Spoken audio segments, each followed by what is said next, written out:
The Phantom Zone did not break gently. It screamed. A fissure tore through reality above Earth's orbit, a jagged wound of negative space and shattered light. From it came a man shaped like Roth itself, armor scorched by dimensional fire, eyes burning with the memory of imprisonment.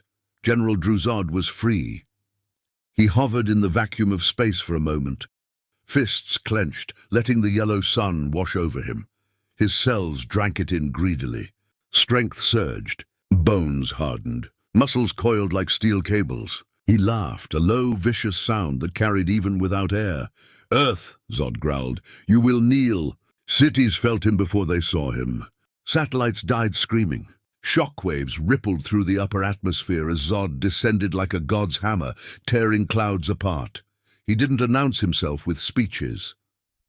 He announced himself with annihilation. A coastal city vanished under heat vision that carved skyscrapers in half like wet paper. Military jets were swatted from the sky. Tanks crumpled. Humanity's best weapons were insults to him. Then the sky changed color. A deep, impossible blue, like a star compressed into human shape. Adam Brazier arrived without a sound, hovering between Zod and the burning horizon. His presence bent light. The air around him shimmered with antimatter energy, barely contained by will alone. Blue Marvel studied the devastation, jaw tight beneath his mask. "So," he said calmly, voice carrying like thunder, "you're the reason my morning just got complicated." Zod turned, eyes narrowing. He smiled. "Another Earth champion," Zod sneered. "I have broken gods." Blue Marvel's fists clenched. "Then you'll enjoy this." They hit each other at relativistic speed. The collision detonated the sky. A shockwave blasted outward, flattening miles of coastline and sending a tsunami racing toward the shore. The impact cracked the upper atmosphere, lightning exploding in every direction as Blue Marvel and Zod slammed into each other again and again, faster than sound, faster than thought. Zod fought like a warlord.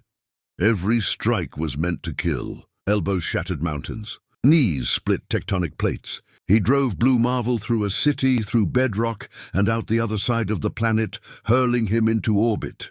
Blue Marvel stopped himself with a burst of antimatter propulsion. Boots glowing white-hot. He wiped blood from his lip, his blood, and smiled grimly. "Good," he muttered. "I was hoping you'd hit hard." He flew back down like judgment. Their fists met again, and this time Blue Marvel didn't budge. Antimatter flared around his arms, controlled annihilation, amplifying every punch. Zod felt it, real resistance, real pain. The general roared and unleashed his full fury. Heat vision clashed with antimatter beams, the energies tearing holes through the sky itself. Gravity warped. The planet groaned beneath them. Zod grabbed Blue Marvel by the throat and drove him into the ocean, plunging miles deep. The pressure would have crushed any normal being. Zod squeezed, bones creaking beneath his grip. "Kneel!" Zod demanded. Blue Marvel's eyes burned blue-white. He didn't kneel. Antimatter exploded outward in a controlled sphere, vaporizing the ocean around them and launching both men back into the air. Zod reeled for the first time, armor cracked, face scorched. Blue Marvel was relentless now. He grabbed Zod mid-flight and punched him through time zones, each blow backed by the energy of dying stars. They ricocheted across continents. Deserts turned to glass. Mountains reduced to dust. Every strike from Blue Marvel was precise, devastating, final. Zod fought back savagely, breaking ribs, tearing flesh, refusing to fall. This was not a hero versus villain. It was two living weapons testing the limits of existence. At last, Blue Marvel wrapped his arms around Zod and flew, straight up, past the clouds, past satellites, past the moon. They stopped at the edge of Earth's gravity well, stars, cold and distant. "This world isn't yours," Blue Marvel said quietly, "and I'm done holding back." He released containment. Antimatter surged like a newborn universe. Zod screamed as the energy overwhelmed him, tearing at his solar-charged cells, destabilizing his molecular structure. Blue Marvel drove him backward, forcing him toward a reopening Phantom Zone rift, one he'd torn open himself with sheer power.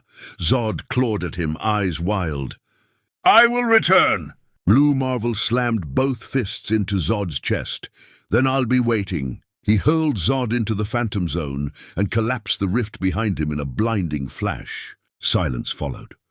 Blue Marvel hovered alone in space, battered, bleeding, victorious. Below him, Earth still turned. He took a breath, then flew home. Because tomorrow, there would always be another war.